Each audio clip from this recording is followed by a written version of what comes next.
recherche sur les ouvriers de Lorraine entre 1936 et 1946. Pourquoi les ouvriers ? Parce que, à partir de 1936 et jusqu'en 1946, sous 3 régimes politiques différents que je rappelle, la Troisième République finissante, la drôle de guerre et l'occupation, puis la Quatrième République naissante après la libération, les ouvriers ont constitué la classe sociale la plus importante dans ce département de Meurthe-et-Moselle, qui compte 42 mines de fer et 21 usines sidérurgiques. À partir de 1936, ils ont occupé la première place sur la scène politique et sociale de ce département et ne l'ont plus quitté.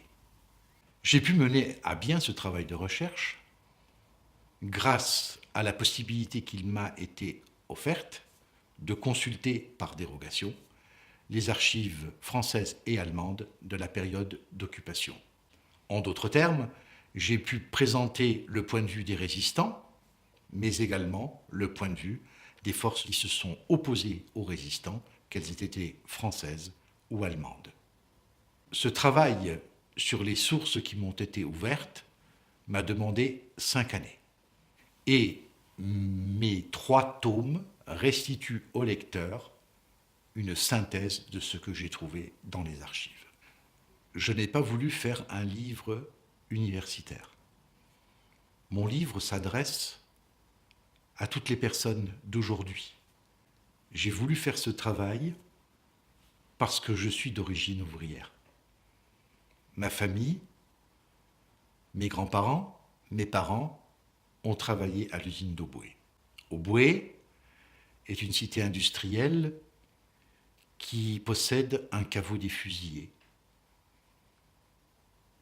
Je me suis promis, à l'âge adulte, de rendre hommage, par un travail de recherche, aux jeunes FTP aubouésiens qui sont dans le caveau des fusillés d'Auboué. En quelque sorte, c'est une dette, c'est un hommage. Plus généralement, j'ai voulu faire connaître, à partir des archives, l'action de ces ouvriers français, de ces ouvriers italiens, de ces ouvriers polonais, qui, ensemble, ont combattu le régime de Vichy et l'occupant pour qu'aujourd'hui nous soyons dans un régime démocratique et de liberté. Mon travail de recherche peut permettre d'enrichir le travail de mémoire qui est entrepris actuellement. En ce sens qu'il évoque un certain nombre de résistants que la mémoire ne doit pas oublier. Je pense en particulier aux 62 résistants qui ont été fusillés à Champignelles, aux 1700 internés politiques du centre de séjour surveillé des Grouves et aux 597 résistants qui sont passés dans la prison Charles III à Nancy.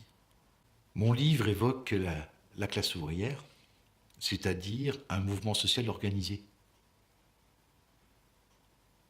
durable, combatif, progressiste en ce sens qu'il a acquis par son action un certain nombre d'avantages sociaux, de lois sociales, mais ce qui a fait sa force, c'est son unité. Il peut être comparé à ce que nous vivons aujourd'hui, dans un contexte bien différent. En tout cas, il n'est de mouvement social victorieux que uni, que combatif et que progressiste, c'est-à-dire démocratique et antifasciste.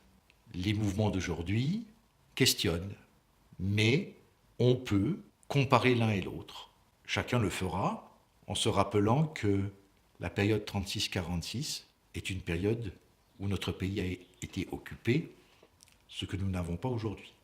Mon ouvrage permet de rappeler que le département de Meurthe-et-Moselle, comme le département du Nord, et un département où la résistance a commencé plus tôt qu'ailleurs, avec des formes plus diversifiées qu'ailleurs, allant jusqu'à la lutte armée, et bien évidemment un département où la répression a sévi de façon de plus en plus brutale et de façon de plus en plus précoce.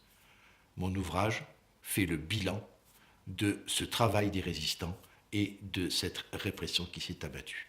La France aurait pu connaître, à la Libération, une république démocratique et sociale. La guerre froide n'a pas permis l'établissement d'un tel régime. Aujourd'hui, des questions sont posées dans des termes un peu différents, mais toujours sur ce fond-là. Quelle place donner à ceux qui produisent dans notre pays ?